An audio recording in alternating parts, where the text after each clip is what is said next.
Well, here's no.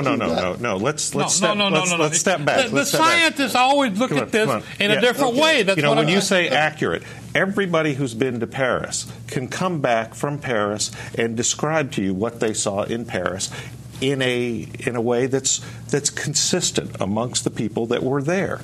But we don't know that any two people who experience God are experiencing... you haven't been watching Channel 20. They experience it in the same way and are going to describe it exactly the same.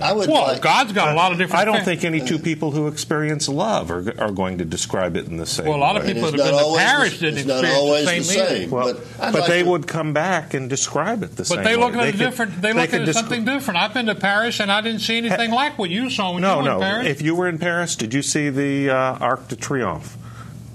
The Arc de Triomphe. Did you see the Eiffel Tower? Well, you can look at the Eiffel Tower? I never went up and actually touched it. All right. I think we need to move on, if you don't mind, Lanny, because we do have limited time. I would like to talk about the second affirmation. The second affirmation, which reads, "We deplore efforts to denigrate human intelligence, to seek to explain the world in supernatural terms, and to look outside nature for salvation." Now, I'm not sure what they mean when they said salvation, but this is in our list of affirmations. What is that? Supernatural is a word that I have real problems with. It seems it's a made-up word to describe something that doesn't exist. Or describe something you can't explain yet. If you're out there in the forest and this tree gets hit by lightning, you may not be able to explain that, so you say, well, that's supernatural. Well, I don't know. It happened in nature. It happened in nature. That makes it natural. And there's nothing that you or I can identify that is not natural. Understand that you're talking as a scientific kind of person, which tells me more about you than it does about a tree. However, secular humanism and humanism says we rely upon science, so that's who we are. We are people who rely on science. You may not. You may be a partial secular humanist, but science is what we depend upon. So go ahead, David. I depend upon this world being solid. Well, I think I've made my point in that there is nothing we can identify that is not natural. There is nothing in the universe. The entire universe is natural. Now, that's a belief on your part.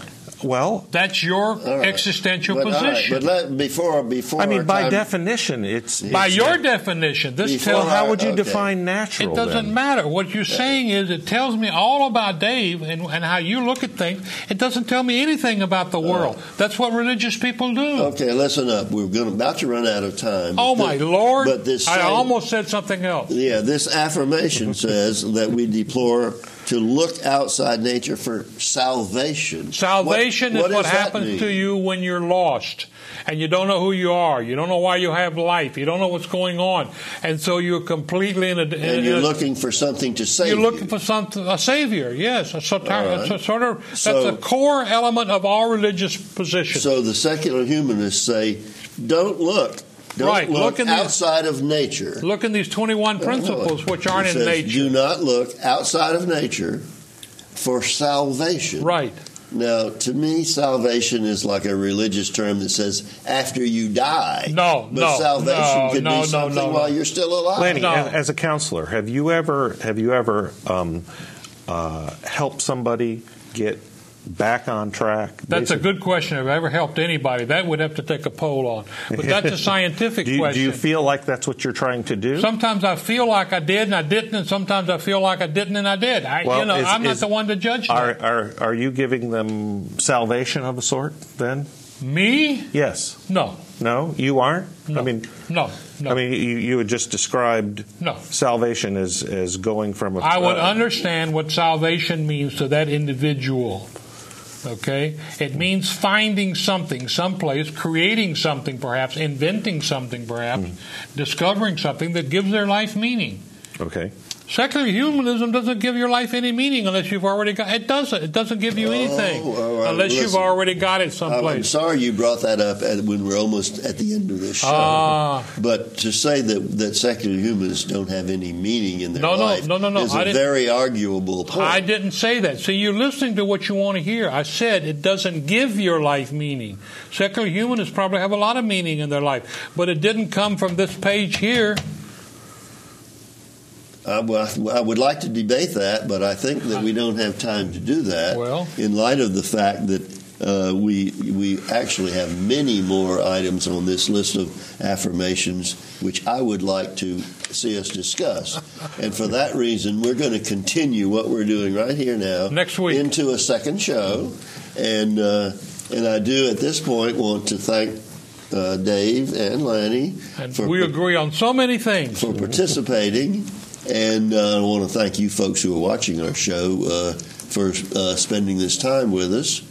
And we hope that you will, this is to be continued. We hope you will join us again. Feel free to contact us at the email or telephone number you'll see on the screen. We'll be glad to send you material about our organization. And so, Dave and Lanny, we're going to talk some more. And then I hope the folks will be watching our next episode of this program. Now we should hear some music.